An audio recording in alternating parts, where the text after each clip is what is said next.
जड़ कर्म चेतन बंधकारु कर्म के अवसान का, कह कर स्वरूप यथार्थ जग का जो किया उपकार है, उसके लिए जिन वाणी माँ को वंदना शत बार है, वंदना शत बार है, वंदना शत बार है।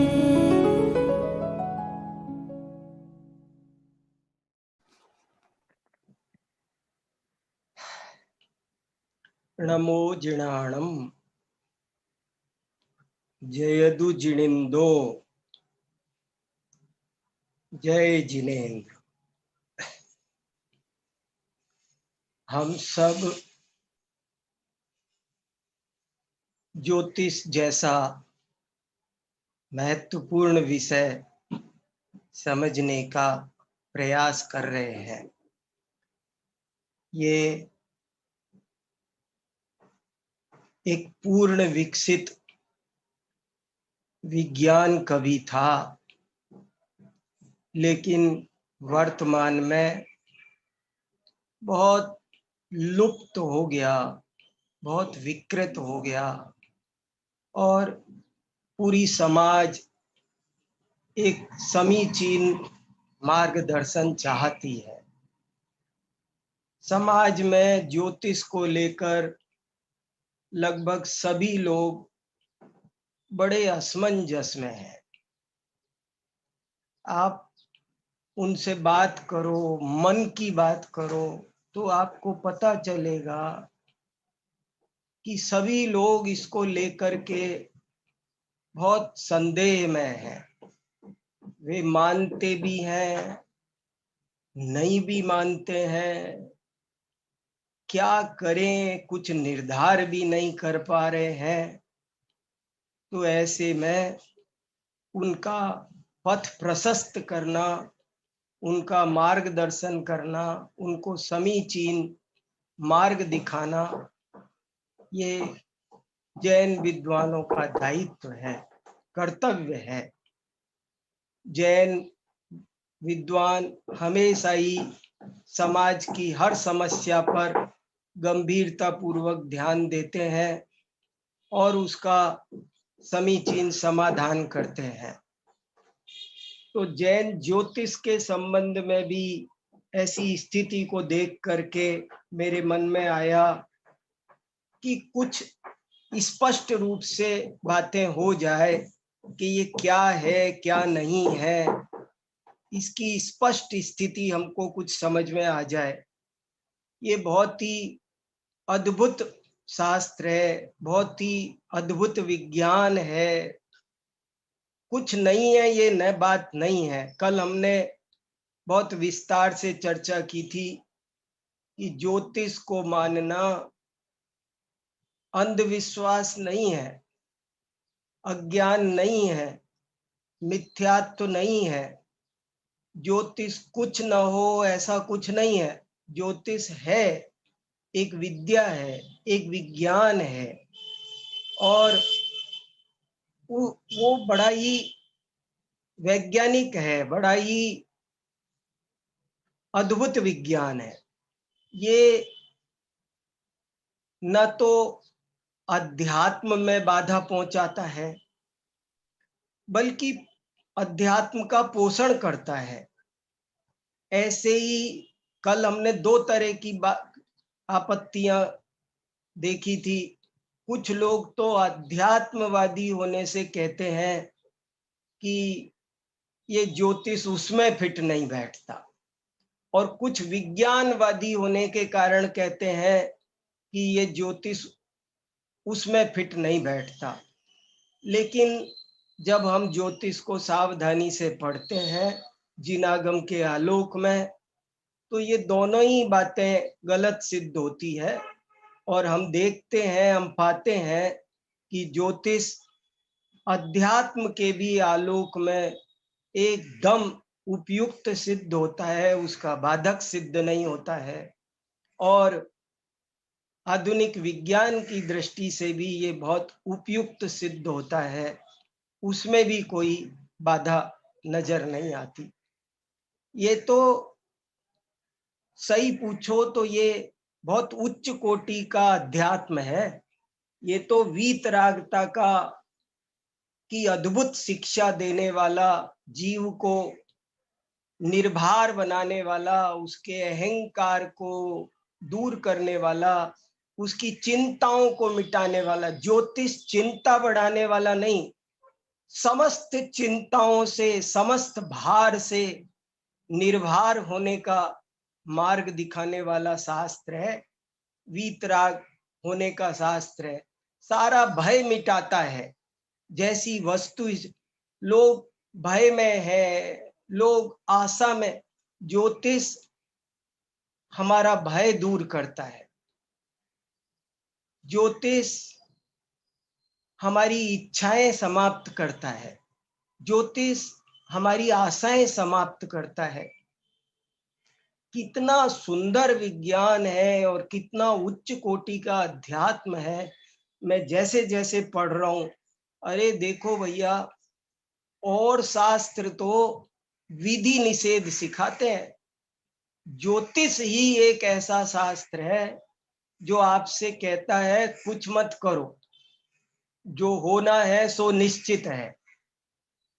देखो कैसे कि उदाहरण के तौर पर आप समाज शास्त्र पढ़ो तो वो बताएगा कि क्या डूज है, क्या डू नॉट्स हैं। विधि निषेध का प्रतिपादन समाज शास्त्र करेगा। अगर आप आयुर्वेद पढ़ेंगे तो वो भी विधि निषेध का प्रतिपादन करेगा, ये करो, ये मत करो। लेकिन ज्योतिष शास्त्र क्या कहता है? ज्योतिष शास्त्र तो कुछ भी विधि निषेध नहीं बताता। वो तो ये कहता है जैसा जैसा ऐसा ऐसा योग है और ये ऐसा ही होगा, ऐसा ही होता रहा है, यही होनहार है। तुम सर्व चिंताओं से मुक्त हो जाओ, निर्भर हो जाओ। ऐसा अद्भुत विज्ञान है। लेकिन दुख होता है, अज्ञान के कारण, समाज में बहुत अशिक्षा का प्रचार हो जाने के कारण लोग इसको ठीक से समझे नहीं और ये बहुत विकृत हो गया और अच्छे लोग बताने वाले बचे नहीं। तो हम क्या करें? लेकिन जैन विद्वानों का ये कर्तव्य है, ये दायित्व है, उनके कंधे पर ये बोझा है कि वे मार्गदर्शन करें। मुझे आचार्य अकलंक देव का एक श्लोक बहुत पसंद है और बहुत याद आता रहता है। आचार्य अकलंक देव ने एक श्लोक लिखा है, बहुत गजब का श्लोक लिखा है। न्याय विनिश्चय की शुरुआत में लिखा है। न्याय विनिश्चय लिखा और सबसे पहले एक श्लोक लिखा मंगलाचरण के तुरंत बाद। दूसरे नंबर का श्लोक है, बालानां हितकामिनां अतिमहा पापैः पुरोपार्जितैः माहात्म्यात्तम स स्वयं कलिबलात् प्रायो गुणाद्वेषिभिः न्यायोऽयं मलिनीकृतः कथमपि प्रक्षाल्यने नीयते सम्यक् ज्ञान जलैर्वचोभिरमलं तत्रानुकंपा परैः। इस श्लोक का अभिप्राय ये है कि अरे भव्य जीवों के ये महान पाप कर्म का उदय आया है कि जो न्याय विद्या विवादों से मुक्त होने के लिए होती है, चित्त को सुलझाने के लिए होती है, लोगों ने उसी न्याय विद्या को विवाद के लिए और चित्त को उलझाने के लिए बना रखा है। उन्होंने ये न्याय मलिन कर दिया है। न्यायोऽयं मलिनीकृतः, उन्होंने न्याय मलिन कर दिया है।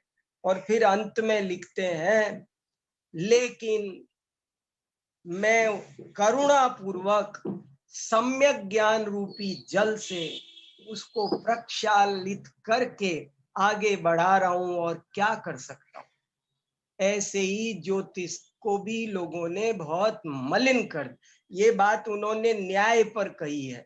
मैं आज अपने विद्वान साथियों को बताना चाहता हूं कि ये बात मैं ज्योतिष के संबंध में भी कहना चाहता हूं कि आज लोगों ने ज्योतिष को बहुत मलिन कर दिया है। और हम तो इतना ही कर रहे हैं कि निर्मल भावना से इसे निर्मल करके, जैसा है अन्यून मन अतिरिक्तम याथा तथ्यम विनाच विपरीता, उसे प्रस्तुत कर रहे हैं। ये हमारा कर्तव्य है। तो आपके सामने न्याय शास्त्र की कुछ चर्चा चल रही है और वो मैं आपको प्रस्तुत कर रहा हूं अपनी शक्ति अनुसार। क्या क्या बातें हैं देखो, कल हमने कई बातें ज्योतिष के संबंध में पढ़ ली थी, आज उससे आगे बात करेंगे। लेकिन वो एक दो बातें जरूर ध्यान में रहनी चाहिए कि ज्योतिष माने क्या। पहले तो सारी भ्रांति का मूल कारण ये होता है कि लोगों को उसका लक्षण पता नहीं होता, परिभाषा नहीं पता होती और लोग आगे की विवाद शुरू कर देते हैं। तो हमने कल ज्योतिष की परिभाषा सीखी थी, उसे सब लोग फिर से याद रखें। ज्योतिषाम सूर्यादि ग्रहाणाम बोधकम शास्त्रम ज्योतिषम। जो ज्योतिषमान पदार्थ हैं उनका ज्ञापक शास्त्र, उनका ज्ञान कराने वाला शास्त्र ज्योतिष शास्त्र है। ये ज्योतिष शास्त्र की परिभाषा है। और तत्वार्थ सूत्र के मैंने ये 4 सूत्र आपको चौथे अध्याय में बताए थे। बहुत ही ज्यादा इंपॉर्टेंट सूत्र है। चौथे अध्याय के 12वां, 13वां, 14वां, 15वां, ये 4 सूत्रों में हमारे आचार्यों ने बहुत विस्तृत ज्योतिष इसमें से निकाला है और इसमें गर्वित है। ज्योतिष कहा सूर्या चंद्रमसौ ग्रह नक्षत्र प्रकीर्णक तारकाश्च, ये सिद्धांत ज्योतिष हुआ। मेरु प्रदक्षिणा नित्य गतयो नृलोके, ये प्राकृतिक ज्योतिष हुआ। तत्कृतः काल विभाग, ये फलित ज्योतिष हुआ। ये सूत्र पृथक पृथक क्यों बनाए? 3 सूत्रों में ज्योतिष की जो 3 शाखाएं हैं वो 3 शाखाएं गर्भित कर ली गज और बहिरवस्थिता, और बाकी कहां पर क्या स्थिति है। मैं तो गदगद हो गया जब इससे मिलान करके इन सूत्रों को पढ़ा। कितना व्यवस्थित चिंतन हमारे आचार्यों का होता है और वे कैसे अपनी बात को रखते हैं। तो देखिए कितनी बढ़िया बात ये बता रहे। ज्योतिष कहा सूर्या चंद्रमसौ ग्रह नक्षत्र प्रकीर्णक तारकाश्च मेरु प्रदक्षिणा नित्य ग्रतयो नृलोके तत्कृतः काल विभाग बहिरवस्थिता। इसमें से ज्योतिष शास्त्र कैसे निकलता है इसकी चर्चा हमने कल की थी। और ये चर्चा करते हुए मैंने कुछ प्रथमान योग से भी बातें बताई थी कि कैसे प्रतिश्रुत कुलकर से ये ज्योतिर्विद्या उद्भूत हुई। देखो, एक कौतूहल पैदा हो जाए, किसी जीव को कोई जिज्ञासा पैदा हो जाए, कौतूहल पैदा हो जाए, और वो ऐसा कौतूहल पैदा हो जाए कि उसे भय उत्पन्न करने लगे, तो उस भय को शांत करना, उसके संशय को, क्योंकि भय, जिज्ञासा ये दुख के प्रकार हैं। जिज्ञासा भी एक दुख का प्रकार है, कौतूहल भी एक दुख का प्रकार है। तो जिज्ञासा शांत करना माने दुख शांत करना है। कौतूहल शांत करना, भय हो रहा था कि ये सब क्या है, कि क्या कहीं कुछ हमारे लिए खतरा तो नहीं है। तो उनके भय को दूर करना ये ज्योतिष का प्रयोजन है। ज्योतिष का क्या प्रयोजन है? सभी शास्त्रों का प्रयोजन है दुख निवृत्ति, सभी शास्त्रों का प्रयोजन है सुख प्राप्ति, आनंद प्राप्ति। तो ये ज्योतिष का प्रयोजन भी दुख निवृत्ति है। और आपको और अधिक समझ में ना आए तो इतना तो समझ में आ रहा है ना, संशयात्मा विनश्यति। किसी को कोई संशय है, कौतूहल है, जिज्ञासा है, भय है, तो वो उसके लिए अशांति का कारण बना रहता है, उसका मन नहीं लगता है। और उसका मन लगे, वो निशंक हो जाए, इसके लिए उस जिज्ञासा का समाधान करने का बहुत बड़ा काम ये ज्योतिष शास्त्र करता है। और भी अनेक काम करता है। मैंने ज्योतिष के अनेक ग्रंथ भी आपको बताए कि ज्योतिष के कितने तिलोय, परिणति, त्रिलोक सार, जम्बूद्वीप, सूर्य प्रज्ञप्ति, सूर्य प्रज्ञप्ति, चंद्र प्रज्ञप्ति इत्यादि। उसके अलावा भी बहुत सारे शास्त्र हैं। मैं आपको कितनी किताबें दिखाऊं।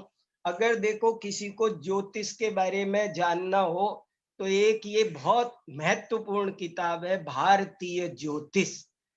इस किताब के अब तक 48 संस्करण छप चुके हैं। देश विदेश में सब जगह पढ़ाई जाती है। नेमीचंद शास्त्री की अद्भुत किताब है, बहुत सरल ढंग से। और गजब की बात तो ये है, उन्होंने नाम रखा भारतीय ज्योतिष, जैन ज्योतिष नाम नहीं रखा। और ये सिद्ध किया है कि विश्व में जितना भी ज्योतिष है वो सब जैन ज्योतिष है। इसलिए उन्होंने जैन ज्योतिष करके उसे संकीर्ण हेडिंग नहीं दिया। और बहुत अजब गजब की बात उन्होंने इसमें बहुत सारी लिखी है, पढ़ने लायक ग्रंथ है। आपको हमको जैन विद्वानों को ये भी पता रहे, जैन ज्योतिष पर काम करने वाले एकादा विद्वान का, एकादा कृति का नाम मालूम रहना चाहिए। नेमीचंद शास्त्री ज्योतिषाचार्य। इसके अलावा उनकी एक ये किताब है, भारतीय संस्कृति के विकास में जैन वांग्मय का अवदान। इस किताब में ज्योतिष से संबंधित उनके 10 लेख है, 10 लेख ज्योतिष से संबंधित है। और एक से बढ़कर एक लेख है, बड़े बड़े लेख है पढ़ने लायक। जैसे जैन ज्योतिष की प्रमुख विशेषताएं, जैन ज्योतिष साहित्य, ग्रीक पूर्व जैन ज्योतिष की विचारधारा, ज्योतिर्विद्या का प्रादुर्भाव, जैन पंचांग, ये सब देखो थोड़ा तो पढ़ना चाहिए। जातक तत्व और प्रारब्ध विचार, आचार्य नेमी चंद्र और ज्योतिष शास्त्र। नेमी चंद्राचार्य भी बहुत बड़े ज्योतिषी थे और ये नेमी चंद्र नाम के पंडित जी भी बहुत बड़े ज्योतिषी है। तो नेमी चंद्र और जैनाचार्य ऋषि पुत्र, हमने नाम भी नहीं सुना, एक ऋषि पुत्र और ने ज्योतिष के कितने ग्रंथ लिखे। तो ऋषि पुत्र जैनाचार्य का ज्योतिष शास्त्र को योगदान। महान ज्योतिर्विद श्रीधराचार्य, एक श्रीधर नाम के बहुत बड़े आचार्य हुए, उन पर ये पूरा पूरा लेख है। ऐसे बहुत सारे इसमें लेख है। मैं आपको सिर्फ थोड़ी थोड़ी जानकारी जरा सी होना जरूरी है। इसके अलावा इन्होंने ज्योतिष के कुछ ग्रंथों का परिचय दिया है यहाँ पर। और परिचय देने के बाद एक लिस्ट लगाई है और लिस्ट लगाकर ये लिखा है, एक लाइन सुनो आप इनकी, एक लेख की अंतिम पंक्ति पढ़ रहा हूं। जैन ज्योतिष साहित्य के अब तक 500 ग्रंथों का पता लग चुका है। ये 500 ज्योतिष के, जैन ज्योतिष के ग्रंथों का पता लग चुका है। और वर्णी अभिनंदन ग्रंथ में पेज नंबर 478 से लेकर 484 तक ये 7 पेज में पूरी सूची लगी हुई है। और एक गजब की बात आपको सुनाता हूं, बहुत इंपॉर्टेंट बात है, जानना जरूरी है। इतना सब देने के बाद में वो एक गजब की बात और लिखते हैं।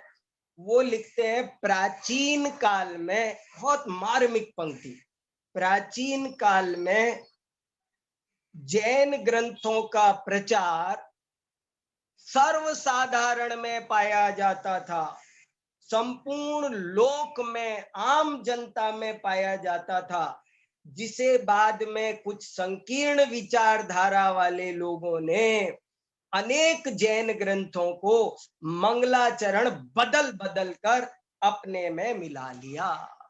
देखो, ज्योतिष का ग्रंथ है, गणित का ग्रंथ है, और उन्होंने एक उदाहरण भी दिया।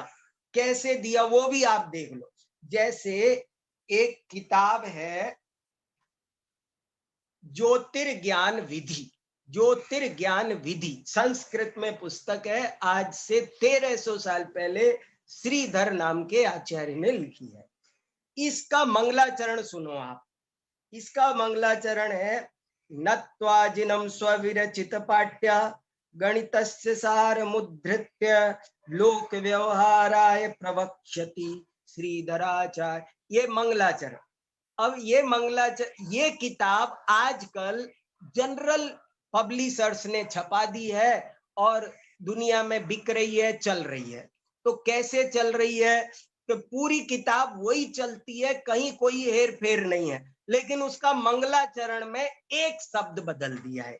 ये जो मंगलाचरण था वो लिखा था नत्वा जिनम स्व, और उस जिनम की जगह पूरी किताब एज इट इज है, जिनम को शिवम कर दिया। नत्वा शिवम स्वविरचित पाठ। पूरी किताब अभी भी मिलती है आपको, लाइब्रेरीज में मिलती है, बाजार में मिलती है, लेकिन उस किताब में जिनम को बदलकर शिवम कर दिया और किताब चल। तो हमारे जो लोकोपयोगी विषय हैं, हमारे जो सैद्धांतिक विषय होते हैं, वो तो पकड़ में आ जाते हैं। अगर उसमें कोई दार्शनिक चर्चा हो तो पकड़ में आ जाती है कि ये जैन ग्रंथ है। लेकिन जो ग्रंथ जीवनोपयोगी है, व्यवहारोपयोगी है, उसमें ये पकड़ में नहीं आ पाता कि ये जैन ग्रंथ है, और जल्दी से लोगों ने उसे अपना बना लिया। तो ऐसे उन्होंने बहुत सारे ग्रंथों की सूची दी और सब कुछ बताया। खैर, मैंने आपको ये सब जानकारी दी थोड़ी सी। अब उसके आगे हम बात आगे बढ़ाते हैं। तो हमने कल जरा सा यहाँ छोड़ा था अंत में कि ज्योतिष के भेद कितने हैं, इससे पता चलता है ज्योतिष का फील्ड क्या है। कल हमने मुख्य रूप से 2 भेद किए। ज्योतिष के मुख्य भेद 2 है, एक सिद्धांत ज्योतिष और दूसरा फलित ज्योतिष।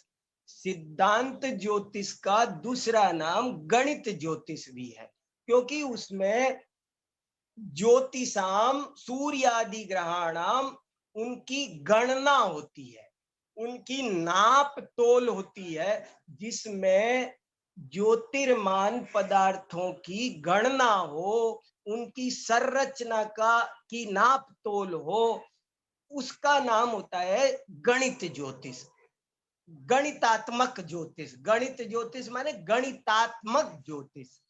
और इसकी चर्चा हमने कल की थी, और मैंने आगम में से बताया कि ये कहाँ कैसे मिलता है। लेकिन दूसरा ज्योतिष एक वो है मुद्दे का, वो सबसे दुरूह, जटिल, उसे हमें गले उतारने में परेशानी होती है। आज हम उसकी थोड़ी चर्चा करेंगे।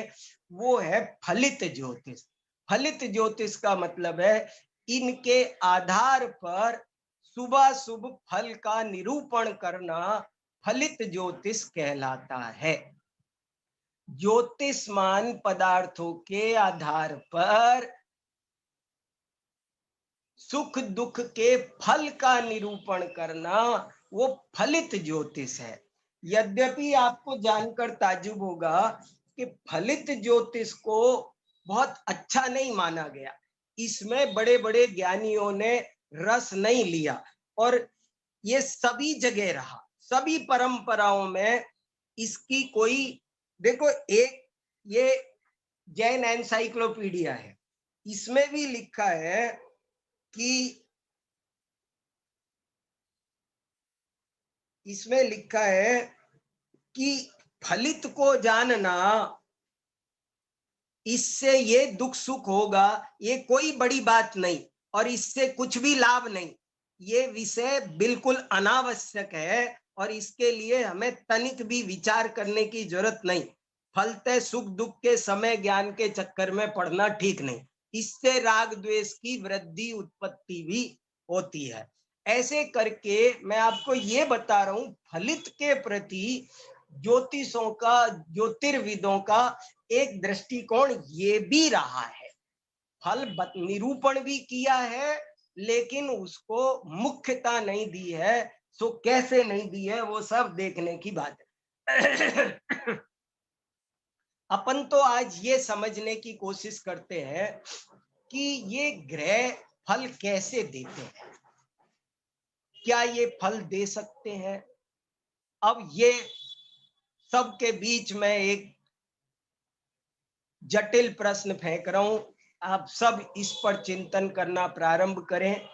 प्रश्न है कि ये ग्रहादि फल कैसे देते हैं क्या, कैसे देते हैं, क्योंकि इसी से सब बात समझ में आएगी।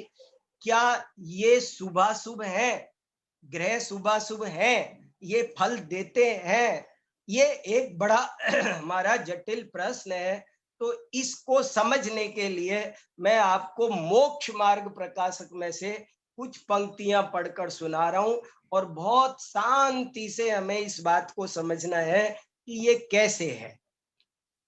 देखो, इसमें बहुत जगह मोक्ष, हम लोग पंडित टोडरमल जी साहब की 300वीं जन्म शताब्दी मना रहे हैं, लेकिन मैं आपको सच कह रहा हूं, अभी भी मोक्ष मार्ग प्रकाशक की सैकड़ों पंक्तियां ऐसी है जिनको हम लोगों ने ठीक से समझा नहीं है।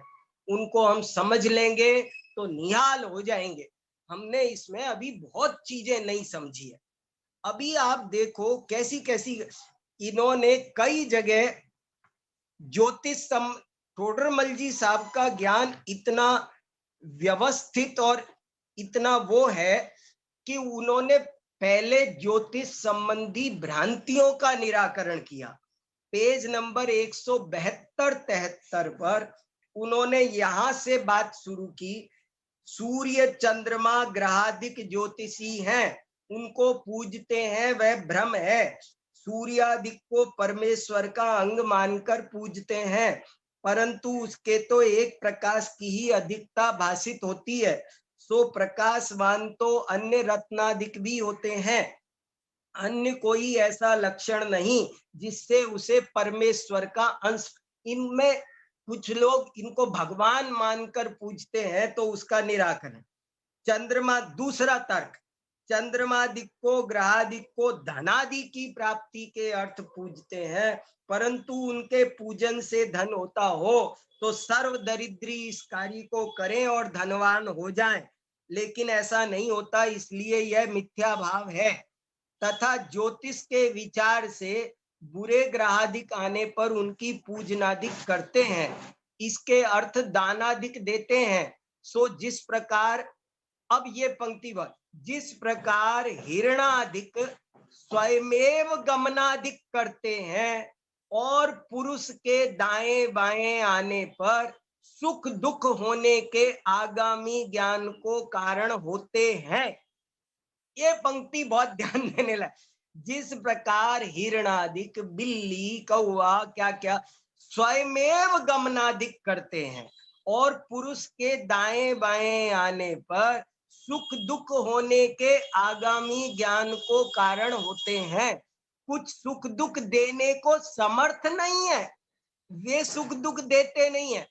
उसी प्रकार, बहुत ही इंपॉर्टेंट, उसी प्रकार ग्रहादिक स्वयमेव गमनादिक करते हैं और प्राणी के यथा संभव योग को प्राप्त होने पर सुख दुख होने के आगामी ज्ञान को कारण होते हैं। ग्रहादि कुछ सुख दुख देने को समर्थ नहीं है। मैं बहुत जोर देकर कहना चाहता हूं, अगर हम लोग पंडित टोडरमल जी को एक ठीक से समझ लेंगे ना, तो हम जैन दर्शन के सच्चे ज्ञानी हो जाएंगे। उनका ज्ञान बड़ा ही संतुलित, सर्वांग ज्ञान था, संतुलित था। देखो कितना सा ना तो हम या तो इधर झुकेंगे या इधर झुकेंगे, बहुत गड़बड़ है।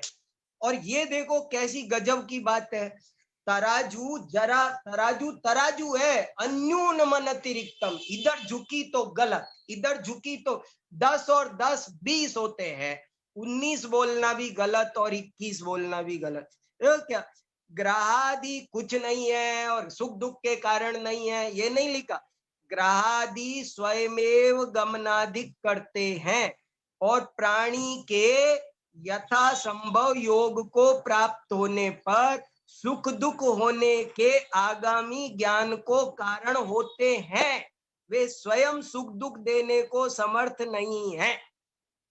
इसका मतलब देखो कितने बढ़िया ढंग से वो समझा रहे हैं। असल में हमको नान्यथावादिनो जिना सूक्ष्मम जिनोदितम तत्वम हेतुर्नैव ग्राह्यते। देखो कितनी आज्ञा सिद्धम तु तदग्राह्यम नान्यथावादिनो जिना, क्या आचार्यों ने लिखा है। जैन तत्व ज्ञान सूक्ष्म है और इसको आप ऐसे ही नहीं समझ सकते। नान्यथावादिनो जिना, क्या आचार्य, देखो कर्म, आप कर्म पर विचार करो, कर्म कैसे सुख दुख देते। ज्ञानावरणी कर्म सुख दुख देता है, ज्ञानावरणी कर्म हमको ज्ञान देता है, हमारा ज्ञान छीनता है। वेदनी कर्म हमें सुख देता है दुख देता है, मोहिनी कर्म द्रव्य कर्म पुद्गल है अचेतन है। आप टोडरमल जी का और थोड़ा सा हिस्सा सुनिए, ये ही सबसे कठिन और जटिल मुद्दा है जो हम सब विद्वान साथियों को इस पर बहुत सेमिनार करना चाहिए, इस पर चिंतन करना चाहिए बैठ करके, बहुत गहरी निष्पक्ष शांति से अध्ययन होना चाहिए। देखो अगला सुनाता हूं, पेज नंबर 25 से लिखा, यदि कर्म स्वयं करता हो। देखो प्रश्न था, कर्म तो जड़ हैं, कुछ बलवान नहीं है, उनसे आपने जीव के स्वभाव का घात होना कैसे कहा। यदि कर्म स्वयं करता होकर उद्यम से जीव के स्वभाव का घात करे, बाह्य सामग्री को मिलावे, तब तो कर्म के चेतनपना भी चाहिए और बलवानपना भी चाहिए, सो तो है नहीं। और 1000 बार अंडरलाइन करने लायक वाक्य सुनो, सहज ही निमित्त नैमित्तिक संबंध है, सहज ही निमित्त नैमित्तिक संबंध है। जब उन कर्मों का उदय काल हो, उस काल में स्वयं ही आत्मा स्वभाव रूप परिणमन नहीं करता, विभाव रूप परिणमन करता है, तथा जो अन्य द्रव्य है वे भी वैसे ही संबंध रूप होकर परिणमित होते हैं। ये लोग बार बार लिखते हैं, पूरे मोक्ष मार्ग प्रकाशक में 20 बार लिखा, निमित्त नैमित्तिक संबंध घने हैं, सहज ही निमित्त। अभी आगे देखो, जैसे किसी पुरुष के सिर पर मोहन धूल पड़ी है, उससे वह पुरुष पागल हुआ, वहां उस मोहन धूल को ज्ञान भी नहीं था, बलवान भी पना नहीं था, उसने जानबूझ के किया भी नहीं, परंतु पागलपना उस मोहन धूल के ही कारण हुआ देखते हैं। वो जो सिर पे मोहन धूल डाली, गजब की बात। देखो क्या क्या उदाहरण दी, आगे एक जगह देखो कैसे कैसे बात कही। वहां मोहन धूल का तो निमित्त है और पुरुष स्वयं ही पागल हुआ परिणमित होता है, ऐसा ही निमित्त नैमित्तिक बन रहा है, बन रहा है, चल रही है ये दुनिया, ऐसे ही चल रही है। तथा जिस प्रकार सूर्य के उदय के काल में चकवा चकवियों का संयोग होता है, वहां रात्रि में किसी ने द्वेष बुद्धि से बलजबरी करके अलग नहीं किए हैं, दिन में किसी ने करुणा बुद्धि से लाकर मिलाए नहीं है, परंतु सूर्योदय का निमित्त पाकर वे स्वयं ही मिलते हैं, ऐसा ही निमित्त नैमित्तिक बन रहा है। उसी प्रकार कर्म का भी निमित्त नैमित्तिक भाव जानना, ऐसा ही निमित्त नैमित्तिक भाव जानना। कैसी कैसी गजब की बातें वे लिख रहे हैं। अभी एक और सुना करके, और भी बहुत सारे हैं पर एक और आपको सुनाता हूं, इस सब पर जोर देके देखो, आपको आनंद आ जाएगा। हमने उपादान शास्त्र बहुत पढ़ा है, निमित्त शास्त्र नहीं पढ़ा। तब जब दोनों पढ़ेंगे तो बहुत कोई कुछ कुछ करता नहीं है, ये बात हमें तब समझ में आएगी जब हमें इन चीजों को कर्ता कर्म अधिकार का पढ़कर उछल जाएंगे। जब हमको ये चीज अध्यात्म की पराकाष्ठा अद्भुत जैसी गजब की है। मैं बार बार कह रहा हूं, अकर्तावाद तो जैन दर्शन का प्राण है। हम उसको खत्म हो जाए ऐसी तो कोई बात ही नहीं बन सकती। लेकिन चीजें देखो ना आप कैसी है। देखो आप जैसे मन, देखो क्या कितना ये पेज नंबर 33 मति ज्ञान की पराधीन प्रवृत्ति पढ़ो आप। देखो कितना बढ़िया बढ़िया लिखा कि क्या क्या होता है। शीत के कारण ऐसा होता है, वायु के कारण ऐसा होता है, मन के परमाणु अन्यथा हो तो जानना नहीं होता है, थोड़ा जानना होता है, अन्यथा जानना होता है। तथा इस ज्ञान को और बाह्य द्रव्यों को निमित्त नैमित्तिक संबंध पाया जाता है। बहुत इंपॉर्टेंट बात। तथा इस ज्ञान को और बाह्य, एक द्रव्य दूसरे द्रव्य पर प्रभाव नहीं डालता। बात को समझना है हमें, कैसे नहीं डालता। देखो, इस ज्ञान को बाह्य द्रव्यों को भी निमित्त नैमित्तिक संबंध पाया जाता है। उसका उदाहरण, जैसे नेत्र इंद्री को अंधकार के परमाणु अथवा फूला आदि के परमाणु या पाषाण आदि के परमाणु आड़े आ जाए तो देख नहीं सकती, तथा लाल कांच आड़ा आ जाए तो लाल दिखता है, हरित आगे आ जाए तो हरित दिखता है। इस प्रकार अन्यथा जानना होता है। तथा दूरबीन, चश्मा इत्यादि आड़े आ जाए तो बहुत दिखने लग जाता है। एक ही उदाहरण से कितनी बात बता दी।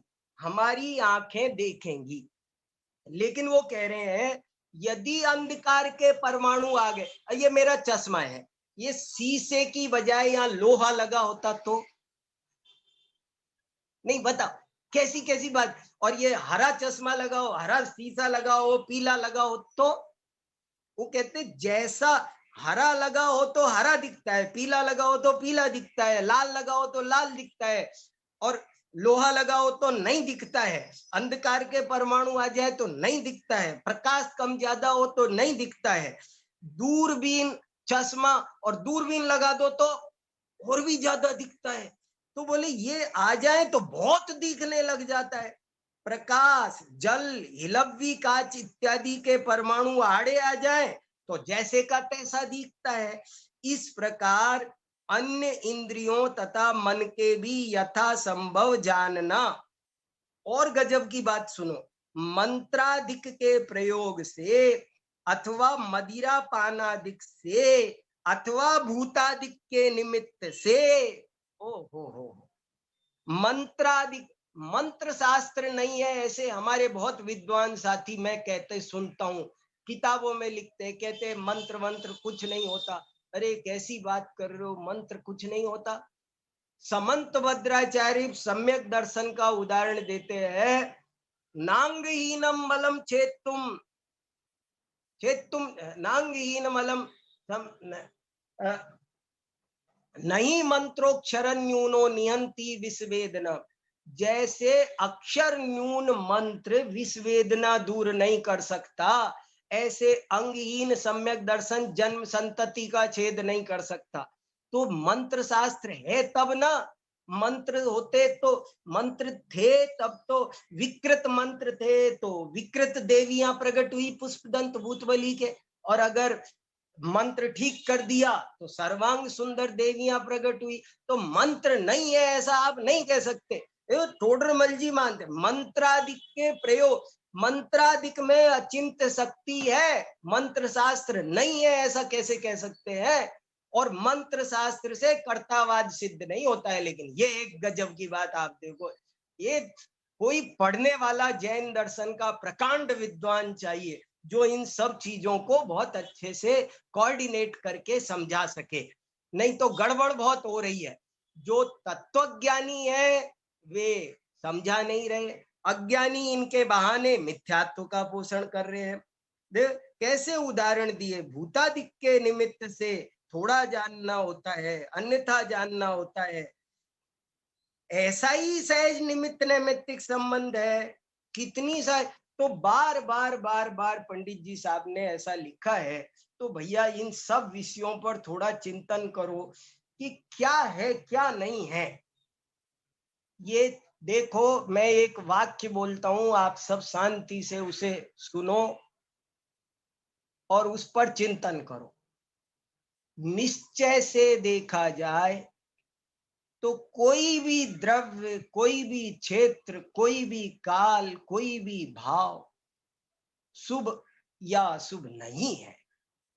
लेकिन उपचार से देखा जाए, व्यवहार से देखा जाए तो प्रत्येक द्रव्य, प्रत्येक क्षेत्र, प्रत्येक काल, प्रत्येक भाव वो शुभाशुभ है। उस पर शुभाशुभ का आरोप किया जाता है। क्षेत्र भी शुभ अशुभ होते हैं, काल भी शुभाशुभ होता है। अगर काल शुभाशुभ नहीं होता हो, क्षेत्र शुभाशुभ नहीं होता हो, तो तीर्थ क्षेत्र की अवधारणा नहीं बनेगी, पर्वों की अवधारणा नहीं बनेगी। हम काल, उचित क्षेत्र का, काल का ऐसा ही निमित्त नैमित्तिक संबंध है। जीव पर प्रभाव पड़ता है, एक एक जरा जरा सी बात का प्रभाव पड़ता है। काल का बहुत बड़ा प्रभाव पड़ता है, क्षेत्र का बहुत बड़ा प्रभाव पड़ता है। हम वही पूजा समेत शिखर में जाकर करें, वही पूजा हम भगवान के मोक्ष कल्याणक के दिन करें, तो हमारे भाव कुछ और हो जाते हैं। हम पैंट शर्ट में पूजा करें, भाव कुछ और होते हैं। हम नहा धो के धोती कुर्ता में शुद्ध अष्ट द्रव्य से पूजा करें, तो काल का प्रभाव, क्षेत्र का प्रभाव, द्रव्य का प्रभाव, द्रव्य, क्षेत्र, काल, भाव, सब ये कुछ कैसे आपको समझाऊं, ऐसा ही निमित्त नैमित्तिक संबंध है। सब वस्तु हम रोज देखते हैं। और अगर हम तो ये कहते हैं, चलो आप कुछ मत मानो, आप ये मानो जो केवल ज्ञानी ने कहा वो प्रमाण है, बस इतना तो मान सकते हैं। जो निमित्त उन्होंने बताए हैं उनमें मानने में हमें क्या आपत्ति है। इस हर चीज पर, पूर्णिमा के दिन समुद्र में ज्वार भाटा आता है, क्यों आता है? अमावस्या के दिन ही सूर्य ग्रहण होता है, पूर्णिमा के दिन ही चंद्र ग्रहण होता है। पूर्णिमा हो तो समुद्र में ज्वार भाटा आता है, पूर्णिमा का प्रभाव। कैसे नाना चीजों का प्रभाव, वनस्पति का प्रभाव, खाने का, ज्योतिष हमको काल ज्ञान कराता है, उचित काल ज्ञान कराता है। हर चीज का एक उपयुक्त समय होता है, हर चीज, खाने का, सोने का, नहाने का, कौन चीज कब खाना। आपने दही सुबह खाया तो कुछ और गुण करता है, रात को खाया तो वही, दिन में खाओ प्रातः काल का दही तो बोले ददना जगत मंगलम लिखा, और रात में दही खाओ तो समस्त व्याधियों का मूल लिखा। खीरा, बोले सुबह का खीरा हीरा, दोपहर का खीरा नीरा, और शाम का खीरा पीरा। ये क्या है? ये काल ज्ञान है भाई साहब। मैं आप सबसे बहुत शांति से चीज को समझने का, बहुत विनम्रता से, आप पर प्रेशर नहीं डाल रहा हूं। आप चिंतन करो, सोचो चीजों को, हर चीज का हमारे शरीर पर। आपने गेहूं खाया, बाजरा खाया, एक तो वो आपने बादाम खाई, एक ही बात है। गेहूं खाते हैं, जैसा खाओ अन्न वैसा होवे मन। ये क्या होता है भाई? क्यों होता है? एक द्रव्य दूसरे द्रव्य का कुछ करता नहीं है। बादाम खाओगे तो और बात होगी, गेहूं खाओगे तो और बात होगी, चावल खाओगे तो और बात। क्षेत्र का फर्क पड़ता है, काल का फर्क पड़ता है। और क्यों पड़ता है? ग्रहों का फर्क पड़ता है। क्यों पड़ता है? पड़ता है। ऐसा ही सहज निमित्त नैमित्तिक है। उसमें सेव फल खाते हैं तो उसका शरीर को गुण मिलता है कि नहीं? An apple in a day keeps doctor away. तो उस एप्पल को कुछ ज्ञान है कि मैं इसके शरीर में जाकर के ऐसा ऐसा करूं? वो कैसे विरेचन करेगा उसे पता। त्रिफला जाकर विरेचन करती है, कैसे करती है? उसे कुछ ज्ञान है? कोई उद्यम करती है? नहीं करती है। पेड़ की छाया में जाके बैठो तो पेड़ बुद्धिपूर्वक छाया नहीं देता है। ऐसा ही ये अद्भुत है। हर मसाले हर मसाले का अपना अपना कैसे कैसे प्रभाव पड़ता है। हल्दी खाओ तो उसका अलग रूप है। में तो इसलिए कैस इनको कर्ता मान लिया तो गए काम से। अगर इनके निमित्त नैमित्तिक संबंध वो भी जैसे केवली ने कहे हैं वैसे अगर हमने नहीं स्वीकार किए, बहुत सारा ज्ञान लुप्त हो गया। तो अपने को, मैं कहता हूं, हमें प्रश्न का उत्तर ना मिले लेकिन शंका का समाधान तो हो सकता है। शास्त्रों में जगह जगह वीर सेन आदि आचार्यों ने लिखा, गोदमो एत्थ पुच्छे, वो जैसा केवली देखा वैसा प्रमाण। हम कौन होते हैं इस बारे में निर्णय देने वाले? तो मुहूर्त का मतलब यही होता है कि उचित काल, कालाचार की बात शास्त्रों में खूब आई है। पढ़ने का एक समय है, नहाने का एक समय है, कृषि का एक, मैं एक उदाहरण देता रहता हूं ना आपको कि देखो वही खेत है, ज्योतिष की देन देखो। ज्योतिष हमें, ज्योतिष क्या देता है हमें? ज्योतिष का योगदान, ज्योतिष हमें काल ज्ञान कराता है। उचित काल पर सब काम करो। हर चीज का एक समय है। वही खेत है, वही बीज है, वही जमीन है, वही किसान है, सब कुछ वही है। लेकिन जो बीज दिसंबर में बोना चाहिए वो जून में बो रहे हो तो खेती नहीं होती है। ये काल का प्रभाव है। आप शांति से निष्पक्ष होकर चिंतन करो, हमारे तन पर, मन पर ये प्रभाव नहीं पड़ता है। सर्दी है, गर्मी है, बारिश है, इनका प्रभाव नहीं पड़ता है। वस्तुओं पर प्रभाव पड़ता है। बारिश के दिन हो तो आटे की मर्यादा 3 दिन, और गर्मी के दिन हो तो आटे की मर्यादा 7 दिन। क्यों? काल तो कुछ करता ही नहीं है। काल का क्या प्रभाव है? चीजें क्यों खराब हो रही है? दाल खराब, काल के कारण चीजें खराब होती हैं। दाल खराब होगी, काल का प्रभाव पड़ा कि नहीं पड़ा? ग्रहण लगता है तो नाना प्रकार के गलत काम करो तो नाना प्रकार की गलत काम हो जाते हैं। कैसे हो जाते हैं? काल का ग्रहों ऐसा ही निमित्त नैमित्तिक संबंध है। कर्म कैसे सुख दुख देते हैं ये देखो, आप सोचो। जैसे कर्मों का भाव कर्म का प्रभाव द्रव्य कर्म पर पड़ जाता है। मैं यहाँ भाव कर रहा हूं, उधर पुद्गल परमाणु प्रभावित हो जाते हैं। उधर द्रव्य कर्म काम कर रहे हैं, वो परिणमन कर रहे हैं, और यहाँ भाव प्रभावित हो जाते हैं। ऐसा ही सहज निमित्त नैमित्तिक संबंध है। कोई किसी का किया धरा हुआ नहीं है।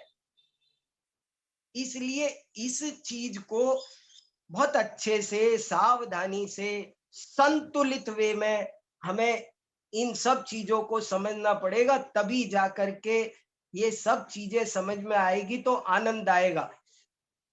देखो, मेरे पास प्रश्न भी बहुत सारे आए हैं और मैं, कई लोग प्रश्न दे रहे हैं, बहुत सारे, सब लोग आप प्रेम से सुन रहे हैं। भाई साहब अभय जी ने भी सुना, ये मेरे लिए बहुत सौभाग्य की बात है। भाई साहब अभय जी जैसे विद्वान सुन रहे हैं तो मुझे बहुत संतुष्टि है। मुझे विश्वास है कि कहीं कुछ स्खलन होगा। जब बड़ों का सिर पर हाथ होता है तो हम बेधड़क हो जाते हैं कि हमें संभालने वाला कोई बैठा है। तो भाई साहब अभय जी सुन रहे हैं और बहुत अच्छी चर्चा कर रहे हैं। उन्होंने भी मेरे पास में 2 प्रश्न भेजे हैं। मैं आप सबको वो 2 प्रश्न सुनाना चाहता हूं और उनके आधार पर थोड़ी सी चर्चा और 5 मिनट 7 मिनट करना चाहता हूं। इससे ये विषय और स्पष्ट होगा।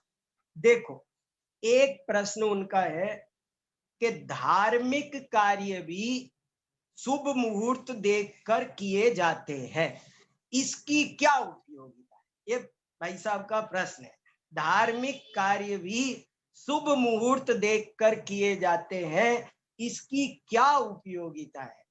देखो इसी से सिद्ध हो गया ना भाई साहब कि मुहूर्त देखकर काम किया जा रहा है। धार्मिक काम भी, बड़े बड़े आचार्य भी प्रतिष्ठा का मुहूर्त निकालते हैं। सब कामों के, धार्मिक कार्यों का मुहूर्त माने, मुहूर्त शब्द को मैं सिंपल भाषा में कहूं तो मुहूर्त का मतलब है उचित समय।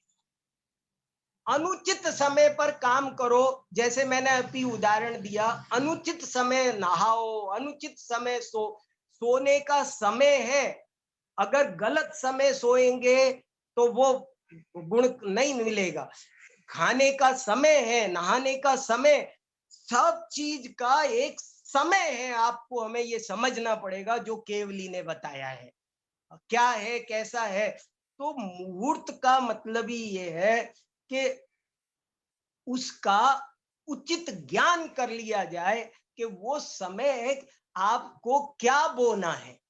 आपको गेहूं बोना है, आम बोना है, आपको सरसों बोना है। सरसों बोने का सीजन अलग होता है, गेहूं बोने का सीजन अलग होता है, सबका सीजन अलग। जिस सीजन में गेहूं बोया जाता है उस सीजन में चना नहीं बोया जा सकता। जो जो चीज का जैसा सीजन है उस सीजन, खरबूजे के सीजन अलग है, हर अंगूर का सीजन अलग है। तो ऐसे ही हर अमावस्या बुरी है क्या? भली, किसी काम के लिए भली है कि किसी काम के लिए बुरी है। तो इसलिए काल ज्ञान का नाम मुहूर्त है। तो जब धार्मिक कार्य भी मुहूर्त देखकर किए जाते हैं, इससे सिद्ध होता है काल का भी बहुत बड़ा महत्व है। 5 समवाय में काल है और उसको देख करके बड़े बड़े काम किए जाते हैं। ये मेरी समझ में तो ये आ रहा है। किसान को काल ज्ञान की जरूरत है, व्यापारी को काल ज्ञान की जरूरत है। हर चीज का, गर्म कपड़ों के लिए अलग काल होता है, ठंडे कपड़ों का काल अलग होता है। प्रकृति में फल फ्रूट सब उस हिसाब से आते हैं, सब्जी। तो ये काल क्या चीज है, इस काल पर एक 3 दिन का सेमिनार होना चाहिए। काल क्या है? चलो दूसरा प्रश्न आपको पढ़ता हूं।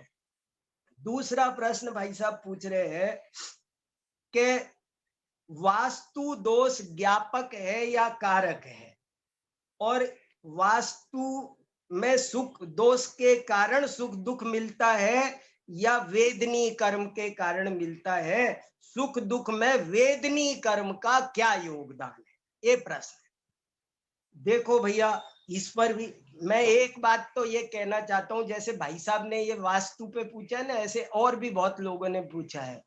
वास्तु ज्योतिष का अंग नहीं है। ये मेरे टॉपिक के बाहर का प्रश्न है, मैं ऐसे कह के बरी हो सकता हूँ। मेरा टॉपिक है ज्योतिष, और ये जो प्रश्न है ये ज्योतिष का नहीं है, ये ज्योतिष के क्षेत्र में नहीं आता है, लेकिन अष्टांग महानिमित्त में आता है। अष्टांग महानिमित्त में पहला था नभ और दूसरा था भौम। तो ये वास्तु शास्त्र भौम वाले में आता है और हम तो नभ की चर्चा कर रहे हैं, इसलिए एक अपेक्षा से वास्तु को ज्योतिष में नहीं लिया जाता। लेकिन फिर भी हम इसकी भी थोड़ी सी, मैं आपको अपनी बात आपके सामने रखता हूं और बहुत अनाग्रह भाव से रख रहा हूं मैं ये सब। मैंने इसीलिए इन चीजों को व्याख्यान नाम दिया है। ये प्रवचन नहीं हो रहे हैं, ये व्याख्यान हो रहे हैं। व्याख्यान का मतलब है जैसा मैं समझ रहा हूं उसकी व्याख्या मैं कर रहा हूं। और अपने मित्रों के लिए है, वे इस चर्चा को आगे बढ़ाएं। देखो क्या है, वास्तु दोष से सुख दुख है या वेदनीय कर्म के कारण, ये प्रश्न है। आप कुछ भी कहो, दोनों बात। कल मैंने एक बहुत इंपॉर्टेंट बात कही थी कि जैन आचार्यों की एक शैली है कि वे एक चीज को स्थापित करते हैं, फिर किसी दूसरी को उसके ऊपर लाने के लिए उसी का खंडन करते हैं, खुद ही। जैसे स्कूल में, प्राइमरी स्कूल में ड्रेस पहनना सिखाएंगे, तो कॉलेज में आके उसका खंडन कर देंगे। ऐसे ही आचार्यों ने जब पहले एक चीज स्थापित करते हैं, जैसे दूसरा सुख दुख का कारण नहीं है, ये बताने के लिए वे कर्म सिद्धांत को स्थापित करते हैं, लेकिन बाद में कर्म भी सुख दुख का कारण नहीं है, कर्म बिचारे कौन भूल अपने ऊपर ले आएंगे, फिर वहां भी रुकोगे तो उसको भी उड़ा देंगे। जैन आचार्यों की ये जो स्थापन विस्थापन की जो लीला है, ये जो अनेकांत शैली की दही मथानी है, ये खींचातानी है दो रस्सियों की, ये हमको समझ में आ जाए तो हमें जैन पद्धति समझ में आ जाए।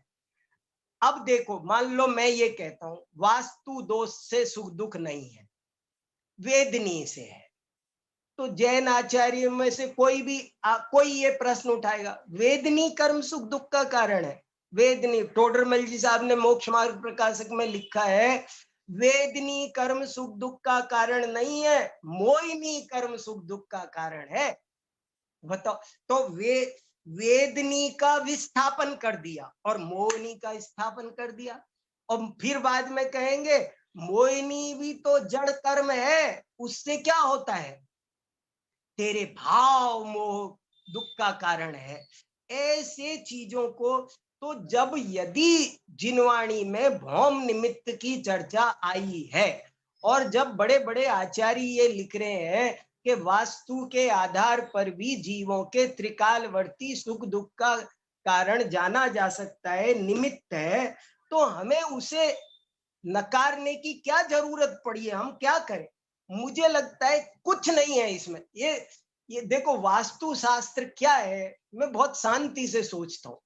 वास्तु शास्त्र कुछ नहीं है, ये एक बहुत प्रैक्टिकल और ये साइंस है, ये व्यवहार है।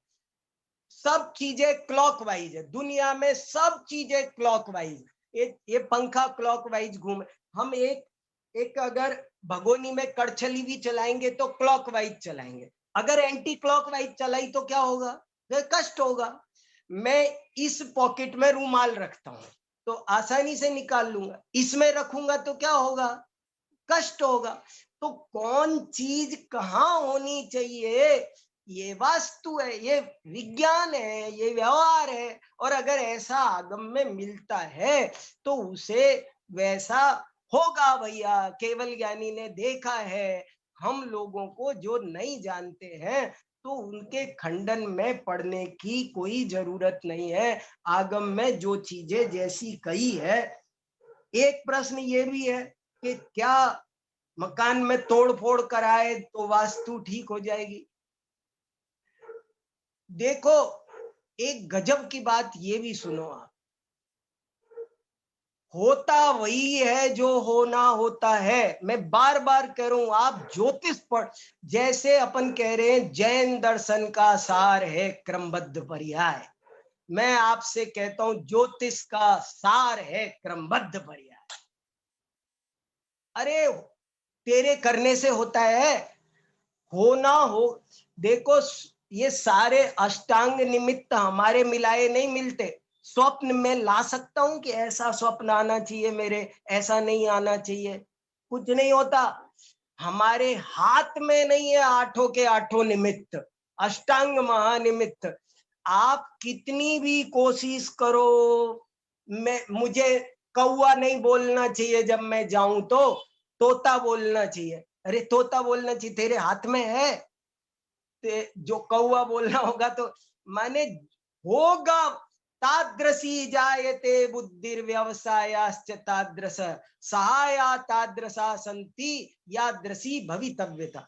देखो दवाई से रोग ठीक होता है कि नहीं? मेरे सिर में दर्द हो रहा है, अब मैं डिस्प्रिन खाऊं तो ठीक होगा कि नहीं?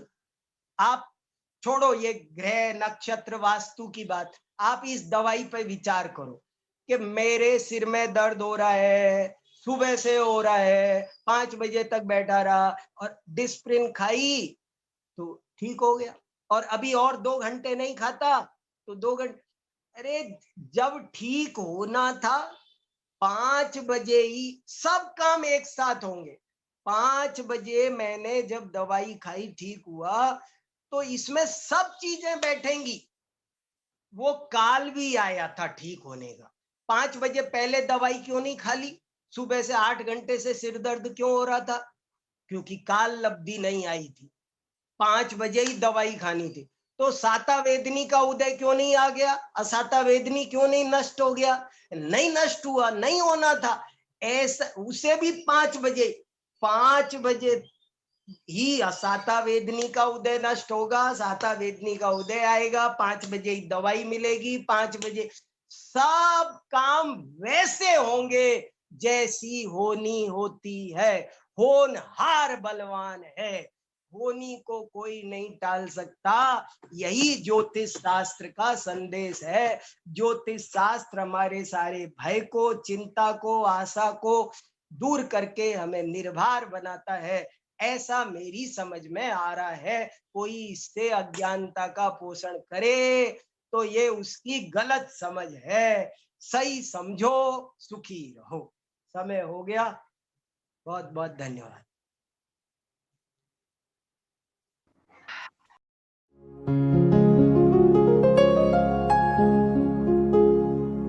निज निधि निज में बताए, यह अनंत उपकार है उसके लिए जिन वाणी माँ को वंदना शत बार है, वंदना शत बार है, वंदना शत बार है।